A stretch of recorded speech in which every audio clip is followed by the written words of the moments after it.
ரிஷபம் -செப்டம்பர் 2026 ராசி பலன். 1.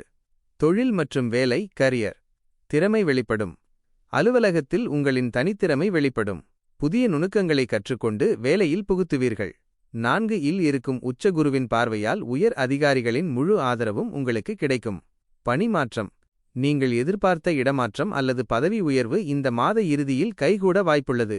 வியாபாரம், கலை, ஆடை அலங்காரம் மற்றும் கல்வித்துறை சார்ந்த தொழில் செய்பவர்களுக்கு இந்த மாதம் அமோக லாபம் கிடைக்கும்.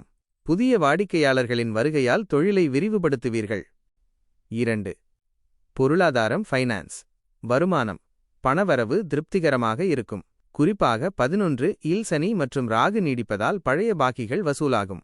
முதலீடு, ஷேர் மார்க்கெட் மற்றும் ஊக வணிகங்களில் ஸ்பெக்குலேஷன் ஈடுபாடு உள்ளவர்களுக்கு சிறு லாபங்கள் கிடைக்க வாய்ப்புண்டு. இருப்பினும் நிதானம் தேவை. சேமிப்பு. குடும்பத்தின் நீண்டகால தேவைகளுக்காக சேமிப்பை தொடங்குவீர்கள். தேவையற்ற விரயங்கள் குறையும். 3. குடும்பம் மற்றும் உறவுகள் ஃபேமிலி மற்றும் ரிலேஷன்ஷிப். மகிழ்ச்சி, குடும்பத்தில் அமைதி நிலவும்.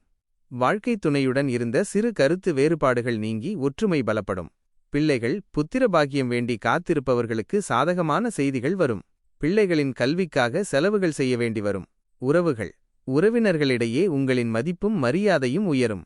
ஒரு சுப நிகழ்ச்சியில் கலந்து கொள்ளும் வாய்ப்பு அமையும். 4. ஆரோக்கியம் ஹெல்த்.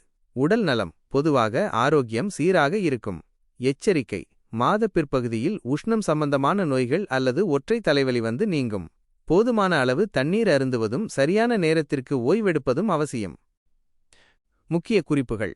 அதிர்ஷ்ட தேதிகள் செப்டம்பர் 1, 9, 10, 18, 19, 27, 28. சந்திராஷ்டம நாட்கள் செப்டம்பர் 20, 21. இந்த நாட்களில் புதிய முயற்சிகளை தவிர்த்து மற்றவர்களுடன் பேசும்போது நிதானத்தை கடைபிடிக்கவும். அதிர்ஷ்ட எண்கள் 2, 5, 6. அதிர்ஷ்ட நிறம் கிரீம் வெளிர் நீலம். பரிகாரம்.